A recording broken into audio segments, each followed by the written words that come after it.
कर दियो, लेकिन अपना दर्शन नहीं कराएगा, अपने पास बुला के नहीं बैठाएगा तुमको, ये समझ लेना। और जो ज्ञानी है कुछ नहीं मांगता है तो भगवान उसको मिला के एक कर देता है, पीछे सारी माया दासी हो जाती है उसकी। तुम भगवान का दोस्त बनो तो सारी माया तुम्हारी दासी है, लेकिन माया मांगेगा तो फकीर बन के दरवाजे से बाहर बिठाएगा भगवान। अभी तुम बताओ क्या मांगेगा, क्या मांगो, कुछ थिर नहीं। जो भी तुम मांगेगा वो थिर तो है ही नहीं, आज नहीं है कल है, कल है तो आज नहीं है।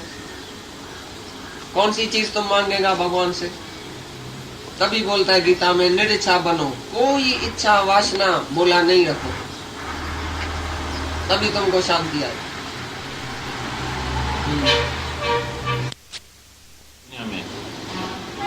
उसको कभी नींद आती है? जब तक कर्ज नहीं उतारता है उसको नींद नहीं आती है।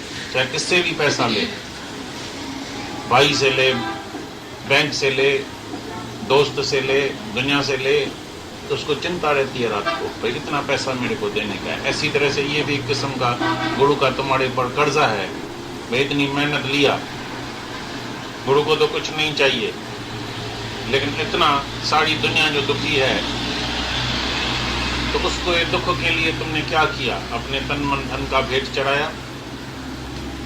क्या औरों का दुख सुख अपना दुख सुख समझा है? और के दुख में दुखी नहीं होने का है, रोना नहीं है, लेकिन दूसरे का दुख तुम समझा है, जाना है।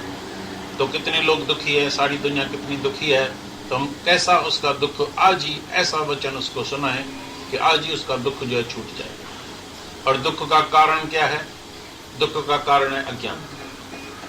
हम कभी भी किसी को पैसा भी देगा, धन देगा, कुछ भी देगा, मकान देगा, मदद करेगा, लेकिन दूसरे दिन वो फिर दुखी रहेगा। लेकिन अगर हम उसका अज्ञानी निवृत्त कर देंगे तो हमेशा के लिए उसका दुख जो है वो छूट जाएगा। और अज्ञान जाएगा ज्ञान से, तो ज्ञान किसी के पास है नहीं, यही ज्ञान गुरु देता है। रोज तुमको आत्मा में जगाता है, तुम भी दूसरे को जाके आत्मा में जगाओ। जी भाव में होगा उसको सब लगेगा, लोभ लालच दुख सुख मान अपमान ये सब उसको लगता है। लेकिन जब वो आत्मा में जागता है तो हर बात से वो छूट जाता है। जैसे अंधेरा ही उसका नष्ट हो गया, नाश हो गया, लाइट में आ गया, रोशनी में आ गया। कभी कभी कोई बोलता है ना, मैंने जो है ना 1000 सूरज का सोझरा जो है अंदर देखा, मैंने लाइट देखी है। कौन सी लाइट देखी है? यही लाइट आत्मा की लाइट है, जो हमेशा जहाँ लाइट है वहां अंधेरा होता ही नहीं है। जो आत्मा में होता है वो कभी जीव भाव में नहीं आता है, शरीर में नहीं आता है, शरीर के किसी भी गुण को वो अपने में नहीं मानता है। वो समझता है प्रकृति से है, 5 तत्व से बना हुआ है, शरीर तो हमारी प्रकृति है, प्रकृति के नियम के अनुसार ऑटोमेटिकली चल रही है, लेकिन मैं इससे अलग हूँ। शरीर को और आत्मा को गुरु रोज तुमको अलग कराता है। जुदाई करो। जैसे एक नारियल कच्चा होता है तो उसकी मलाई नारियल से चिपकी हुई होती है, लेकिन एक नारियल वही जब पक्का हो जाता है तो उसकी गोड़ा अलग हो जाता है, मलाई अलग हो जाती है, और उसकी जो ऊपर की खाल है वो अलग हो जाती है। माल अंदर है, ऊपर खाल है। शरीर के अंदर माल पड़ा है, भगवान अंदर है, ऊपर खाल है। केला अंदर है, माल अंदर है, छलका बाहर है। छलके को फेंको तो अंदर माल मिलेगा। शरीर को भी फेंको, इस छलके को ऊपर फेंको तो अंदर माल निकल आएगा। है न देह अंदर एक देव रहे तो गुरमुख तैके गोले लगे। इस देह के अंदर एक देव रहता है, भगवान रहता है, लेकिन कौन उसको ढूंढता है? कौन ढूंढ सकता है?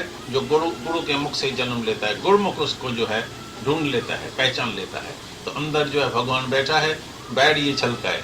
लेकिन दुनिया के लोग किसको जाके प्यार करते हैं? छलके को, बैर को, कपड़े को। अभी मेरे कपड़े से कोई आके प्रीति करता है, उसको कुछ प्राप्त होगा? अभी कोई मेरे से मिलने के लिए आता है, मेरा कपड़ा इधर रखा है, मेरा कपड़ा देख के चला जाता है, उसको कभी शांति मिलेगी? मुलाकात हुई नहीं। बोलेगा जिसके लिए मैं आया था वो तो मेरे को मिला ही नहीं। ऐसी तरह से भगवान के कपड़े को तो सब प्यार करता है, बाहर से तो सब प्यार करता है, लेकिन भगवान से प्यार किया ही नहीं, भगवान मिला ही नहीं। तो जब तक भगवान से प्यार नहीं किया है, जब तक भगवान नहीं मिला, तो उसको अंदर में तिरपति भी नहीं आती है, शांति भी नहीं आती है, दरबदर होता है, अशांति अशांत होता है। तो शिष्य का तो यही धर्म है। जो निष्काम सच्चा भगत वही है जो कुछ निष्काम करके दिखलाता है। सच्चा भगत वही होता है जो कुछ निष्काम करके दिखाए। और निष्काम कर्म के आरंभ के समय तुम्हारा सकामी बंधन कभी भी नहीं टूटेगा, नहीं छूटेगा।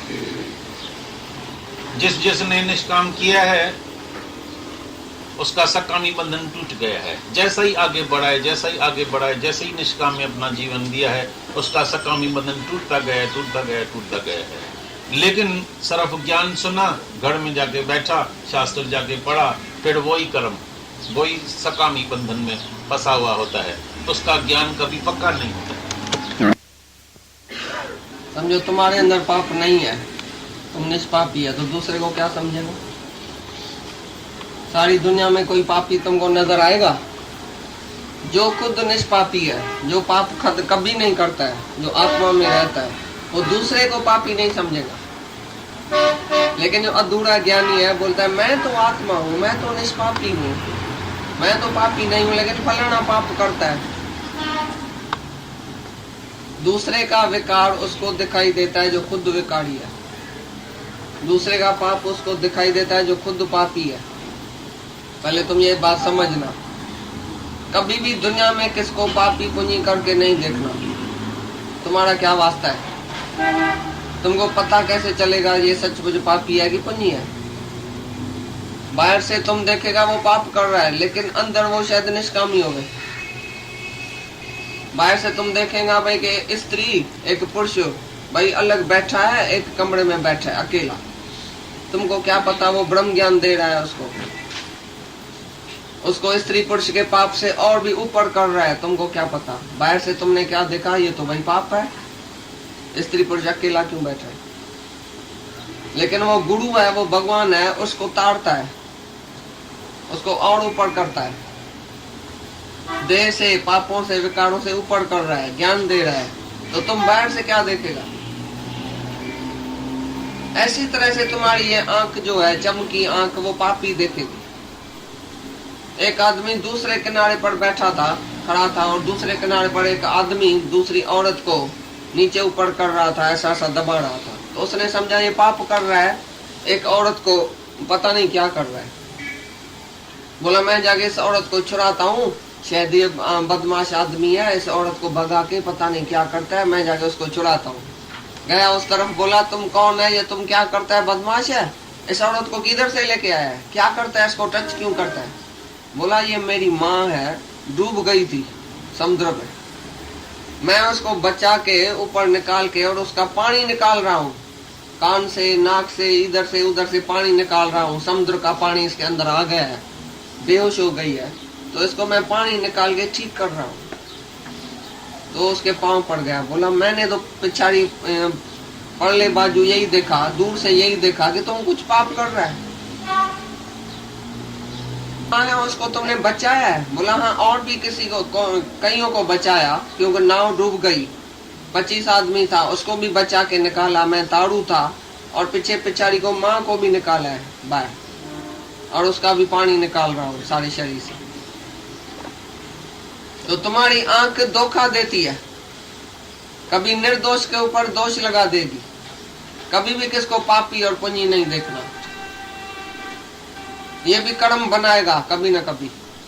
किसको रास्ते से देखेगा अकेला, 2 जना जा रहा है, पता नहीं इसका शायद लव है आपस में, और तुमको क्या पता वो अंदर में क्या है, कौन है, कैसी उसकी भावना है, कैसा उसका मन है, क्या है, तुम्हारा क्या जाता है दूसरे की बात में। दूसरा देखेगा, पापी और पुण्य देखेगा, अच्छा और बुरा देखेगा, विकार और शुद्धता देखेगा, तो तुम नरक में जाएगा। एक वैसा एक संत को देख रही थी, तो मरी तो भी संत के ही गुण में मरी, ये संत बड़ा अच्छा है, देखो ऐसा है, देखो ऐसा है, निर्विकारी है। और संत फिर वैसा को देख रहा था सामने सारा दिन, ये वैसा बड़ी खराब है, रंडी है, ऐसी है, इतना आदमी जाता है, पापी है, ऐसी है। लेकिन वैसा उसी संत के ख्याल में मरी, वो स्वर्ग में गई, और संत उस वैसा के ख्याल में मर गया, ये पापी है, ये पापी है, तो वो खुद पाप में चला गया। तुम दूसरे का विकार देखेगा, तुम्हारा दिल काला हो जाएगा। लेकिन जो निष्पापी है, निष्पापी माना आत्मा, वो सबको आत्मा करके देखता है, किसको भी पुण्य और पापी करके नहीं देखता है, किसका भी विकार गुण दोष नहीं देखता है, एक ही आत्मा देखता है। अगर वो विकारी होएगा या पापी होएगा तो उसको भगवान देखने वाला बैठा है ना, तुम क्यों देखता है किसको पापी? तो जो पाप के हस्ती से ही नाबड़ी वारता है, भाई दुनिया में पाप है ही नहीं। पाप माना पाप, जिसने आप आत्मा को बुलाया है वो पापी है, जिसने परमात्मा को बुलाया है वो पापी है। तुम अगर भगवान को नहीं बुलाता है तो तुम निष्पापी है।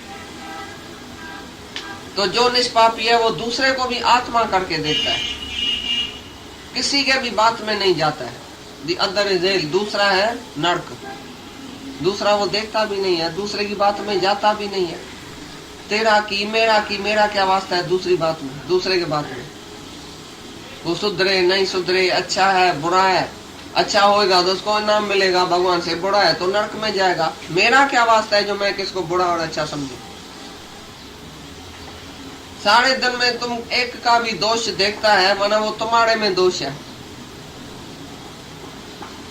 आज से किसी का भी विकार नहीं देखो, किसी का भी दोष नहीं देखो, सबको आत्मा करके देखो, सबको परमात्मा का स्वरूप करके देखो, तो तुम्हारे अंदर में सफाई हो जाएगी।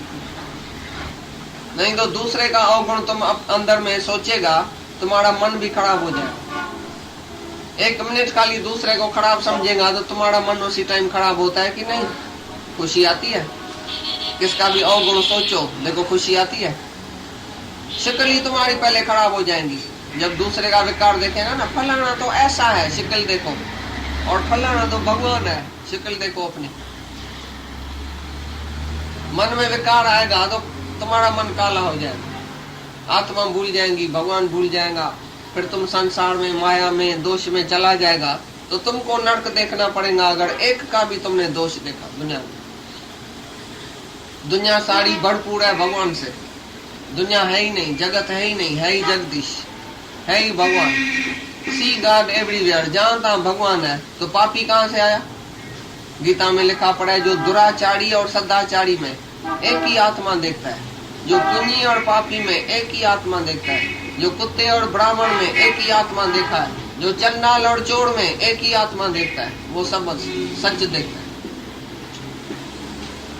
है ही भगवान। भगवान कहाँ चोर बन के आया, कहाँ साध बन के आया, कहाँ वैश्या बन के आया, कहाँ राजा बन के आया, कहाँ भिखारी बन के आया, एक ही भगवान है। ये सब रूप उसने धारण करके तुमको बुलाया है। ज्ञानी भूलता ही नहीं है, बोलता है वैसा भी तुम ही है भगवान, तुमने ही वैसा का स्वरूप धारण किया है, मैं उधर भी तुमको ही देखता हूँ।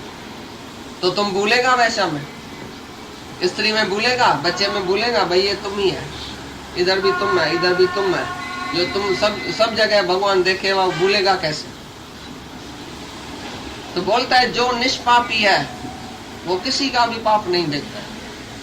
जो आत्मा है वो किसको भी पापी पुण्य करके नहीं देखता है। आत्मा पश्यंती आत्मा, आत्मा देखता भी आत्मा ही। उसका रजोगुण शांत हो गया है, रजोगुण शांत हो गया है। रजोगुण से ही काम और क्रोध उत्पन्न होता है। जिसका रजोगुण शांत है, माना काम और क्रोध उसके मन को सता नहीं सकता। कोई इच्छा, कोई वासना, कोई क्रोध उसके अंदर आ नहीं सकता है जिसका रजोगुण शांत है। रजोगुण से सब पाप उत्पन्न होता है। जो रजोगुण शांत है, जिसका जो आत्मा में रहता है, उसका रजोगुण शांत हो जाता है, उसको काम क्रोध नहीं लगता है कभी।